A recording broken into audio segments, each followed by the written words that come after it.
I've done a lot of videos recently on depreciating cars, but today we're going to talk about appreciating ones instead. 5 cars that will currently cost less than £20,000, but their most expensive examples are trading for way higher than that. And they are all the kinds of cars that collectors want to get into. So hit the like button if you want to see more videos like this, subscribe as well if you're new, and without further ado, let's get straight into it.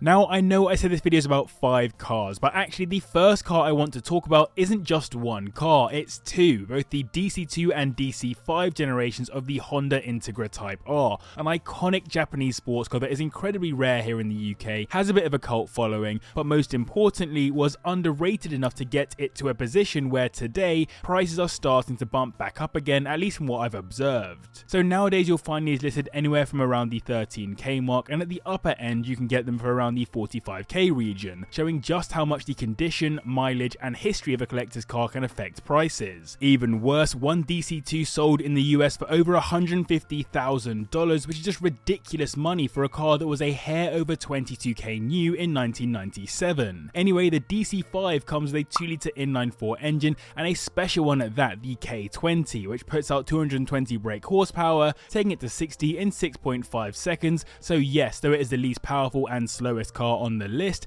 it can still command insane money from the right buyers. The DC2 instead got a 1.8 litre block with slightly less power, but it still does the job and is more respected as a classic currently already. If you squint hard enough, it's kind of reminiscent of the NSX2. But the DC5 just slightly modernised that same overall package and continued to give it the Type R treatment with the more performance focused dynamics, looks and all the rest, but also that preference for the all white exterior and all red interior, with the other red features around the car like Brembo calipers, red Honda badging and the offset against white alloy wheels. I think this car continues to fly under the radar for many people, and with so few on the roads here in the UK, it's unlikely you'll see one out and about. Being a K20, it's a pretty well known and reliable engine block too, which can take a bunch more power, but I personally would recommend keeping one as stock as possible if it's future values that you care about. The world of fast forward lovers is pretty strong and spans across most generations of car enjoyers. For this reason, classic fast forwards, particularly ones that were more attainable for your everyday person, end up being pretty pricey later on in life once the people that lusted after them when they were younger start buying the best ones when they're older.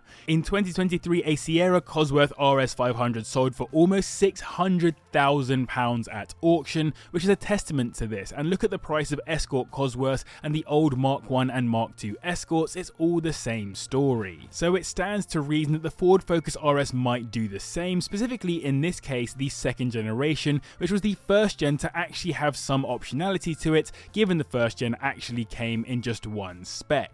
The RS500 version of the Focus RS is insanely expensive still nowadays, costing over the 50k mark, whereas a standard RS will start at around £16,000, with the best non-RS500 examples trading for around the 40k region, which is a lot of money for an old Ford Focus. And for that money you'll be getting yourself a 2.5 litre turbocharged inline-5 engine, which has been shared with some Volvos, putting out 300 brake horsepower, taking it to 60 in 5.7 seconds, and the only thing that really lets this car down for me is the fact that it's front wheel drive. It should really have been all wheel drive to match the World Rally Championship car. In my own personal opinion, the Mark II RS is probably the best looking overall. It's beefier than the Mark I and has actual rallying relevance, unlike the Mark III, but it's also the one I most often see with crazy, usually pretty distasteful modifications, which absolutely erode the value longer term if that's what you care about. The other thing that slightly lets it down is the less than enticing interior, specifically around the dashboard, but maybe you disagree and like the more budget looks. Either way, these are known to have lower wishbone bush failures and clutch slip too,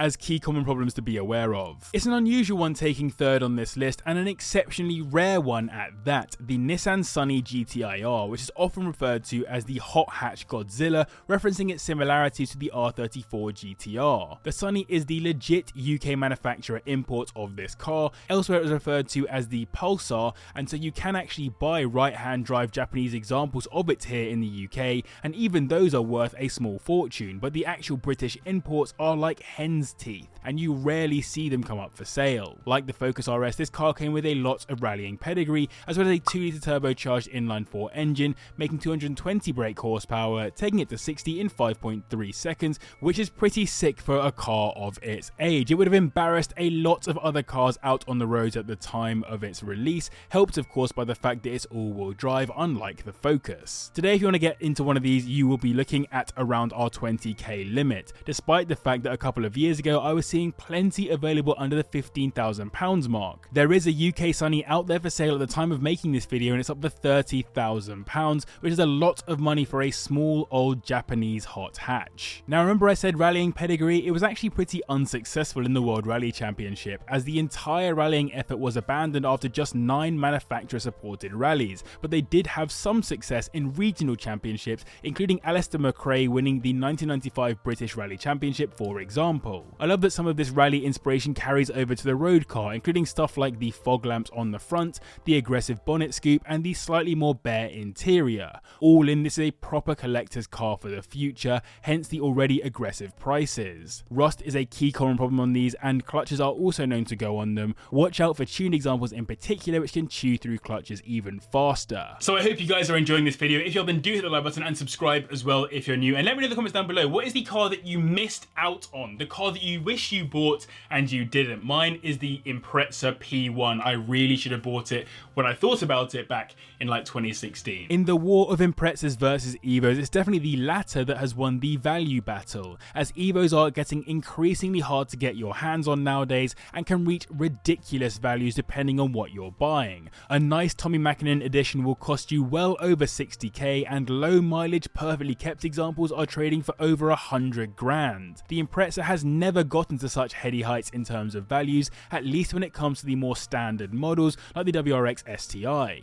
But don't be fooled, never forget the 22B, which in terms of values will be double that 100k Evo mark, which has dragged up the prices of Impreza P1s more recently, and is continuing to trickle down to the other more sought after Imprezas now too. That's why in this video I wanted to talk about the Impreza WRX STI from the second generation Impreza that arrived back in 2000 and had 3 major looks: the Bug-Eye, Blob-Eye and Hawkeye. While some of the later Hawkeyes are known to have the quite unreliable 2.5 litre block, the other 2 were found with the 2 litre turbocharged Boxer 4 engine that produces 261 brake horsepower, taking them to 60 in 5.3 seconds, and the exhaust note is one of the most iconic in the entire automotive world. And in terms of prices, when I started this YouTube channel you would easily have found STIs under the 10k mark, but now it's not so simple. For one in working order, you're probably looking at around the £14,500 range at the bottom end, while the perfect untouched models are sitting pretty at the 30k mark. Another car with rallying pedigree though, it's crazy what the win on Sunday, sell on Monday generation of road versions of rally cars has done, with many becoming well-loved collector's cars all these years later. Like the Focus, I would say the interior is a bit of a letdown on these. It's never looked great and remains pretty uninteresting today, and the other thing that lets these down is rust, so collectors will typically be looking for unmodified examples with little to no rust. All in though, the perfect spec has to be a Sonic Blue one with bronze alloys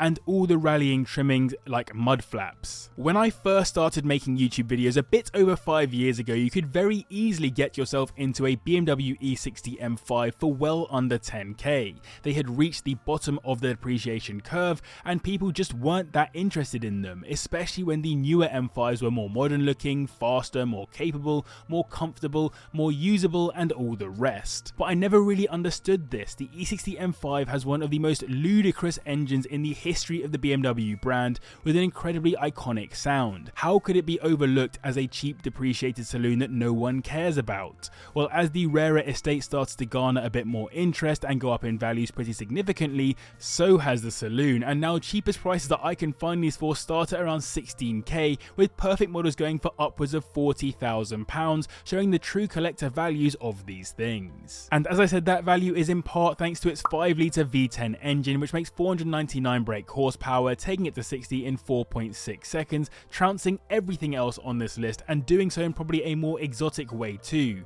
These are a surefire way nowadays to turn the heads of a fellow car person for under 20 grand. That engine and the badge are the two key reasons why these cars are going up in value. It's a well-known fact that broadly M cars end up becoming collector's cars at some point, at least the best examples, and typically these M cars come with inline sixes. So the fact that this comes with a V10 built as a result of BMW's involvement with the Sauber F1 team with an exhaust note not dissimilar to the V10 F1 cars makes it incredibly special. Reliability has never been their strong point though. I've seen some owners name them glass cannons, and the red cog of death often caused by the SMG gearbox is one of the core consistent problems. And so there you have it, 5 cars that are appreciating in value that may be expensive one day in the future. I'd love to hear your thoughts in the comments down below. And if you want to see some depreciating cars instead, then click up here, subscribe as well down here. Huge thanks to the patrons for their support. You guys are well for watching. I'll see you in the next one.